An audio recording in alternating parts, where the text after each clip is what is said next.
On November 29th, General Smith ordered Colonel Homer Litzenberg, commanding the 7th Marine Regiment at Udamni, to break out to Hagaru. One battalion attacked cross-country and broke through the Chinese block at Toktong Pass, while the bulk of the two battalions pressed down the road. Steep hills and ridges lined both sides of the road. The Chinese fired from the high ground, wounding or killing numerous Marines, destroying transports and temporarily blocking the road. The Marines independently solved problems as they arose, such as clearing wreckage in the road, assisting wounded men, and engaging the Chinese. In the daytime, U.S. Marine Corps Corsair fighter bombers napalm, strafed, and bombed the hillsides. Through their combined efforts, the column trudged forward. On December 3rd, the vanguard of the column entered Hagaruri. As the Marines gathered at Hagaruri and prepared for their 11-mile trek to Kotori, Major General Oliver Smith was approached by an Air Force general. The general had flown into the Marines' forward command post to coordinate an aerial Dunkirk, in which 1st Marine Division would be evacuated, minus their equipment and weapons. This wasn't the first time Major General Smith had heard such an offer. On November 30th, General Almond had also urged 1st Marine Division's commander to head for the sea immediately, leaving behind anything that would slow them down. Once again, Smith provided both generals with the same answer. "We'll fight our way out as Marines, bringing all our weapons and gear with us." On the morning of December 6th, the 1st Marine Division was ready to break out of Hagaruri. Reaching Kotori meant traveling through 10 miles of Chinese-controlled roadway in sub-zero temperatures. We were not equipped for it. We did not have, although I had summer underwear and winter long johns, Marine Corps dungarees, windbreaker trousers on top of my dungarees, and a field jacket on top of my dungaree jacket. I had a calf-length imitation fur-lined parka on, and still never got warm in 15 or 16 days there. I honestly thought we was all going to freeze to death.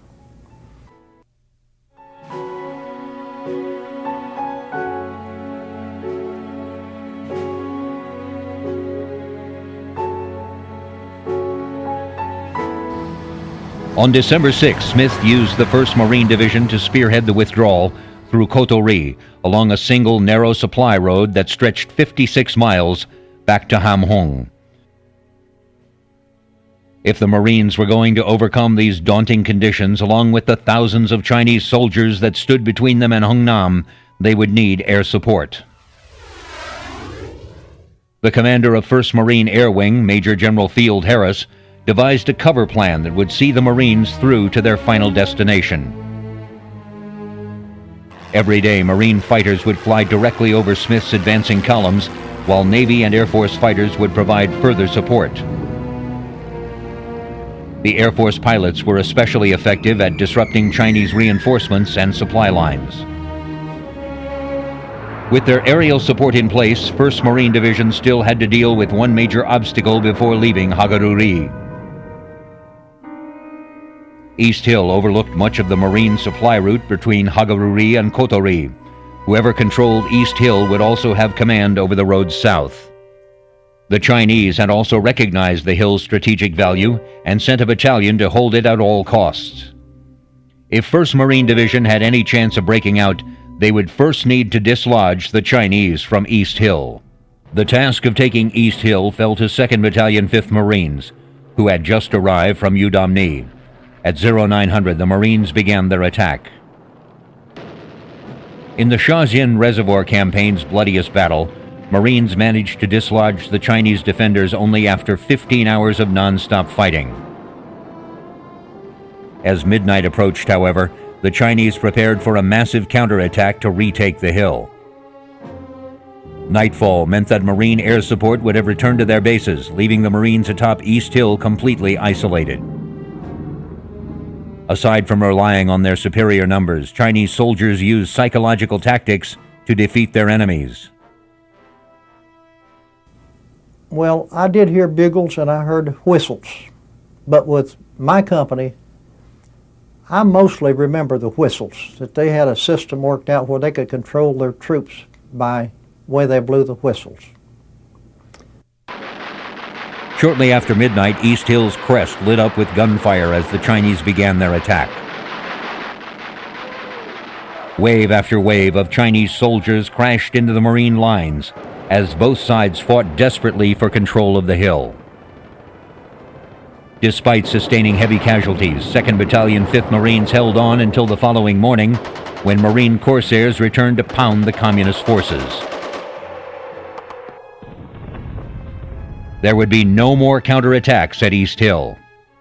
As daylight revealed the previous night's carnage, Lieutenant Colonel Murray remarked that he saw more enemy dead on East Hill than he'd ever seen in one place before. With East Hill now secure, 1st Marine Division was cleared to begin their arduous journey to Hungnam.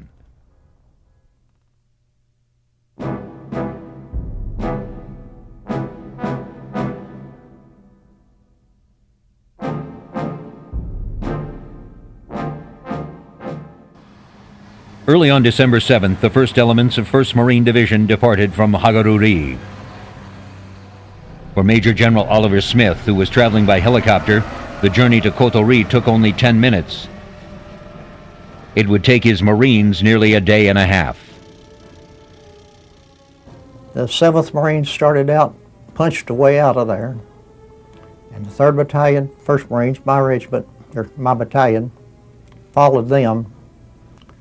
But we didn't get to follow them close by because an airplane had come over, got knocked out, was smoking, had to land, and they decided that the airplane would have to be burned, and it was getting dark around 4:30 or a little after in the afternoon, and they kept my battalion inside the perimeter, and at daylight next morning the demolition people burned the plane, and we started south then. The 5th Marine Regiment followed us south. As the Marines made their way along the snow-covered road, they passed by dozens of wrecked U.S. vehicles, a lasting memento of Task Force Drysdale. Chinese soldiers had set up several strong points along the Marines' path in hopes of stalling their advance. On the first 10-mile leg, Smith's 14,000 Marines and infantry fought off 4 CCF divisions, losing only 100 killed, 500 wounded, and 7 missing. After the Marines broke through these barriers in several brief but intense firefights, PLA soldiers changed their tactics. Instead of engaging the Marine riflemen, they would lay low and wait for the support troops who provided an easier target. What had happened, we just started shooting at anything that moved because we had really no land because we were moving, okay. You set up a defense line when you know where your enemies are. But when you fight like that, you got to hit anything that moves. Here we are, we had two things against us. First of all, we were low on ammunition, that's number one. Cold weather, number two. And literally cut off from our main source of supplies, number three. Okay, supplies coming down to us, when they dropping to us, they were dropping, and the Chinese was getting them. So what they done, the only way we get our supplies was they dropped what they call a dummy drop. The Chinese went for the dummy drop, and then they dropped our supplies again. So they made 2 drops to us so we can get one. The first one, it was just empty cases and whatever, and let the Chinese go for it, and which they did, and left us to be prepared for the second drop to come down. Now that was communication with us. Now sometimes helicopters would come by over us and drop information to us, tell us, the point we need to go to, where we need, how we get out of there, and what route we need to take, maps, and where the enemy was the strongest, if they were, and one other thing they had done, that not only got behind us, they had built in artillery, they had tanks behind us, and the whole bit. So here we are trying to, find ourselves back, step by step. Despite being attacked almost constantly and having to bypass many roadblocks and blown bridges, the Marines, with 2,300 U.S. Army soldiers, 150 Royal Marines, 40 South Korean policemen, and over 1,000 vehicles, arrived in Kotori late on December 8th. During their march, the Marine column had sustained another 616 casualties. As Chesty Puller, still in command of the base at Kotori, struggled to find accommodations for his new guests, Chinese heavy mortars were preparing to open fire upon the now crowded Marine base. General Smith knew that his men would have to continue their advance immediately if there was any chance of reaching the sea. On December 9th, shortly after the Marine column left Kotori, another problem developed. We went down through Kotori, got about a half mile south of Kotori, and we had orders to G Company. My company went to the right of the road up on top of a peak on top of the hilltop or mountaintop. Part of my battalion went to the right of the road, part went to the left of the road. And I believe we spent 2 nights on top of that hill. We came off late in the evening, getting ready to go south. We got word after we got on the road, got ready to go, that a bridge had been blown just at the top of the mountain, that we had to go over to the top of the mountain. The Chinese had blown up an important bridge 3.5 miles south of Kotori. Faced with a steep drop on one side and a cliff on the other, the Marines could find no acceptable way of bypassing the deep gorge. Without the equipment or time necessary to replace the bridge themselves, Marine engineers would collaborate with the Air Force. After making some quick calculations, Lieutenant Colonel John H. Partridge and his Marine engineers determined they would need 4 sections of 2,500-pound steel treadway bridge. Knowing that many things could go wrong during this kind of operation, the following morning Partridge had Air Force pilots drop 8 treadway bridge sections over the Marine position. During the drop, one section was damaged and another fell into Chinese hands. Still, with 6 sections remaining, the Marine engineers were confident they could construct a provisional bridge. After engineers successfully laid out the bridge's base, Air Force pilots returned to drop plywood panels. These panels would be on top of the bridge, allowing both men and vehicles to cross. When the bridge was nearing completion, a bulldozer lost control and caused what some believed to be irreparable damage. Once again, the Marine engineers pulled off what can only be described as an early Christmas miracle and managed to save the bridge. After the bridge was completed, 1st Marine Division was still left with the difficult task of moving their forces across the gorge. Tanks were left with barely an inch of leeway on either side as they drove across the bridge. If drivers made even the slightest deviation from their course, they were liable to fall through the center gap. Even though the operation was both stressful and time-consuming, the Marines managed to get their entire force across the bridge. The last senior officer to leave Kotori was Chesty Puller. He was followed by a contingent of Marine engineers who set about destroying the bridges that had been so carefully constructed earlier that day. Before 1st Marine Division could reach their next objective at Chonghong-ni, they would have to pass through the heavily defended Funchilin Pass.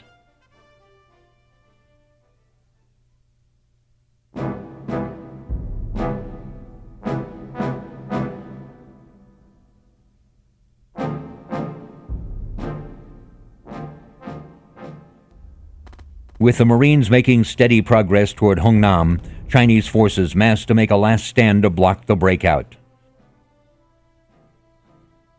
Mao Zedong, the leader of Communist China, ordered General Song Shulin to reinforce the Funchilin Pass with 2 additional divisions. Located halfway between Kotori and Chinhongni, the Funchilin Pass was the last natural barrier before reaching Hongnam.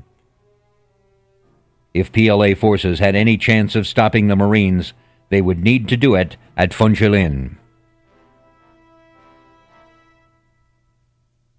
When Lieutenant Colonel Donald Schmuck led his battalion of Marines from Chinhongni to clear a path for General Oliver's Marines, he not only discovered that Chinese soldiers had claimed the high ground, but also that they were there in strength.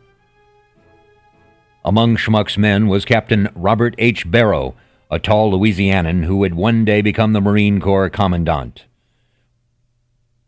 When he was later asked about his first impression of the PLA position at Funchilin Pass, Barrow replied, "They were clearly in a position to control, dominate, and absolutely stop the 1st Marine Division from moving south.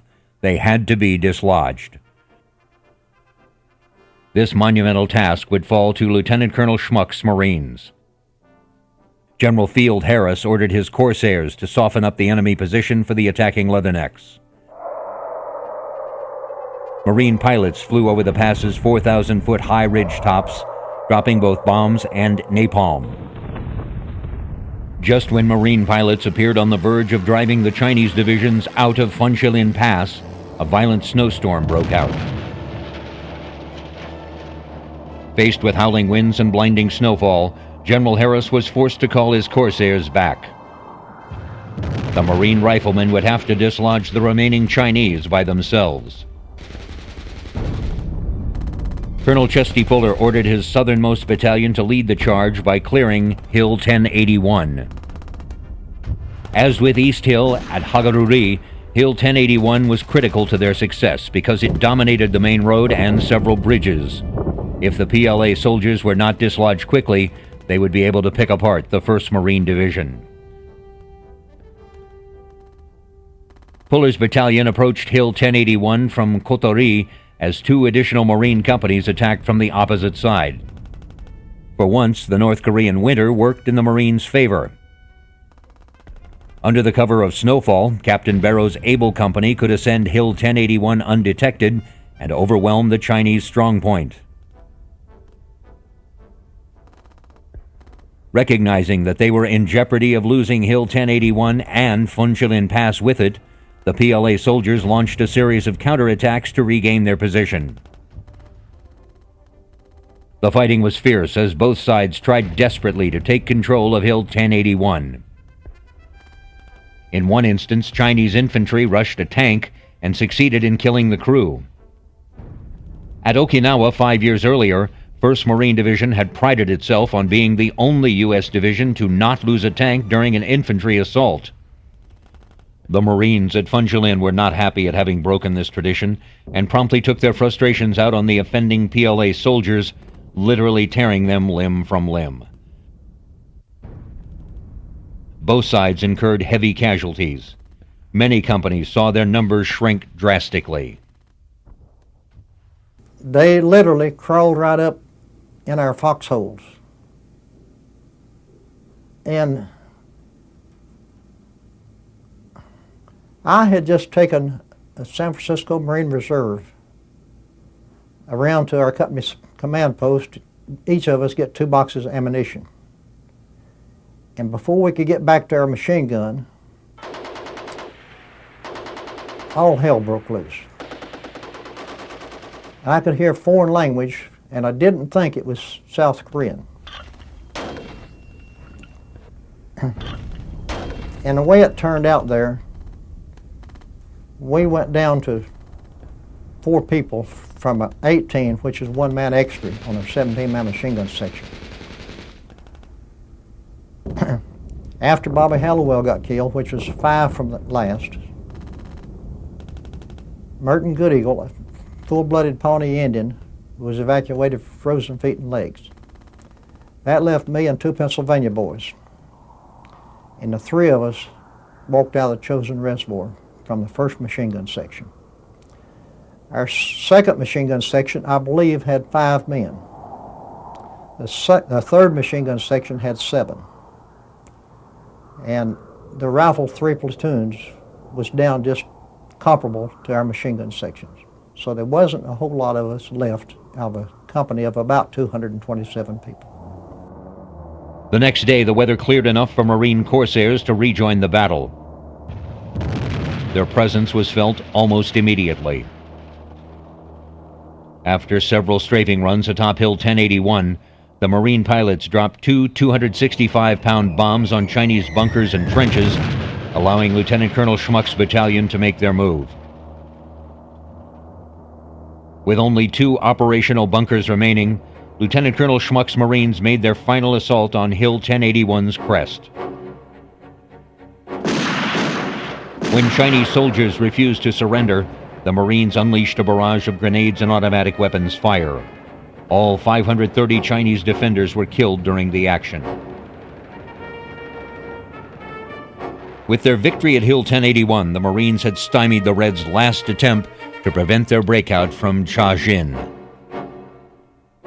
While the ground Marines had fought bravely and weathered extreme conditions, they owed a great debt to their Airedale brothers. In providing close air support for Marines on the ground, pilots risked being shot down by Chinese anti-aircraft fire. Yet in spite of these risks, Marine pilots never backed away from a chance to help their brothers on the ground.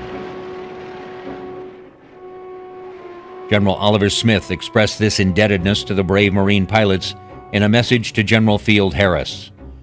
During the long reaches of the night and in the snowstorms, many a Marine prayed for the coming of day or clearing weather when he knew he would again hear the welcome roar of your planes.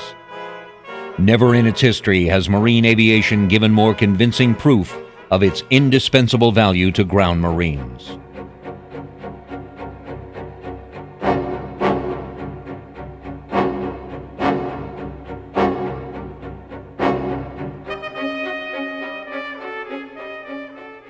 Even after clearing the Funchilin Pass, the Marines were still left with another obstacle to overcome. As at Kotori, Chinese soldiers had blown up the bridge leading out of Funchilin. Once again, the Marine engineers would be called upon to build a treadway bridge. Air Force planes again dropped the bridge's various sections, and engineers quickly went about assembling them. After Marines enlisted the help of Chinese prisoners, the bridge was completed by 3:30 that afternoon. A few hours later, they began the arduous task of moving their vehicles across the chasm. The crossing was going smoothly until a center plywood panel buckled under a tractor's weight. Unless engineers came up with a solution quickly, the Marine column would be unable to reach Hungnam. Again, Lieutenant Colonel John H. Partridge, who served as General Smith's engineer officer, found the solution. He calculated that if the treadways were moved slightly closer together, vehicles would be able to make it across. After the modifications were completed, 1st Marine Division resumed its march. The crossing lasted all night as Marine engineers guided vehicles with flashlights. Colonel Chesty Puller was the last senior officer to leave Funchilin Pass. As his jeep filled with wounded and dead Marines crossed the gorge, Chesty Puller walked on foot. Once the entire division had made it across safely, Chief Warrant Officer Willie Harrison destroyed the bridge. From there, the Marines would have a clear path to Hungnam.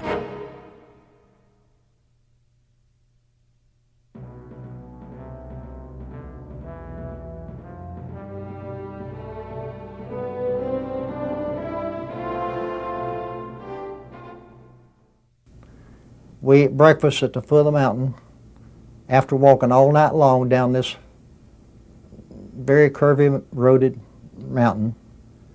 And after we ate breakfast for the mountain, then we started on toward the seacoast. We walked approximately 6 miles, and an empty convoy from the 3rd Army Division came and picked us up and took us to the railhead. As the weary Marines reached Chung Hung Ri, they were met by transport vehicles to take them directly to Hungnam. Unfortunately, there was a shortage of vehicles and many Marines were forced to walk even further. One such Marine, PFC Robert D. DeMott, was knocked over a cliff after a Chinese explosive charge blew up. He would survive the incident and eventually make his way back to Hungnam with Korean refugees. DeMott would be the last Marine to return from the Shajian Reservoir. The first elements of 1st Marine Division began arriving at Hungnam shortly past midnight on December 12th. A few hours later, the breakout was completed successfully. The Marines had suffered 75 more dead, 16 missing, and 256 wounded since they left Kotori. For the entire campaign, 1st Marines Division had suffered a total of 4,400 casualties, with 750 dead and 1,000 stricken with frostbite. PLA 9th Army Group had paid a high price for attempting to decimate the Marines. Throughout the Shajian Reservoir campaign, Chinese forces suffered over 37,000 casualties, including 25,000 men killed from battle wounds and cold. While the Marines were temporarily out of harm's way, their journey was far from over. Over the next week, more than 105,000 soldiers, 91,000 Korean refugees, and 17,500 vehicles would be sea-lifted out of Hungnam as UN forces officially left North Korea. By December 15th, over 22,000 Marines had boarded ships sailing for Pusan. We went down to Hungnam and got aboard a transport ship. We knew that there was mines still in the water, although we could see a lot of mines that they just got out to the edge on the land. We knew the water was icy cold. And by the way, the first thing I asked for when I got on deck of the ship was, where's the shower? I put my pack that I had confiscated up there in the reservoir, I put it under, and my rifle, I put it under a stairway. It come down from boat deck. That would be my little corner for the night, or for as long as I was going to be on the ship. The ship was a transport for 1,500 combat-equipped troops. They put over 7,000 of us on that transport to go down to Pusan, Hungnam to Pusan. At Pusan, they had a convoy. I believe it was the 7th Marine Regiment motor transport. They took us over to Mason, and there we spent 3 weeks of getting resupplied and retrained, more men, to bring in to rebuild our organization. In the United States, Newsweek magazine proclaimed the Shajin Reservoir campaign as America's worst licking since Pearl Harbor. Even though the UNC had failed to reach the Yalu River, they triumphed in the face of extreme odds, turning sure defeat into victory. General Douglas MacArthur described the Marines' breakout from Shajin as undoubtedly one of the most successful strategic retreats in history, the most successful and satisfying I have ever commanded. Even though General MacArthur celebrated the success at Shajin Reservoir, his grand strategy to defeat the North Koreans by Christmas had failed. Worse still, he had drawn a new enemy into the war, the People's Republic of China. While China could not match America's technological superiority, they possessed a seemingly endless supply of soldiers willing to fight at a moment's notice. In a relatively short period of time, the PLA drove UN forces back across the 38th parallel, initiating a stalemate that would continue for the war's duration. Unsatisfied with President Truman's refusal to escalate the war further, General MacArthur would become increasingly disobedient over the coming months. American decision-makers now believed that they were faced with the choice of withdrawing entirely from Korea or escalating the conflict further. Escalation could bring the Soviet Union directly into the fighting and possibly trigger a third world war.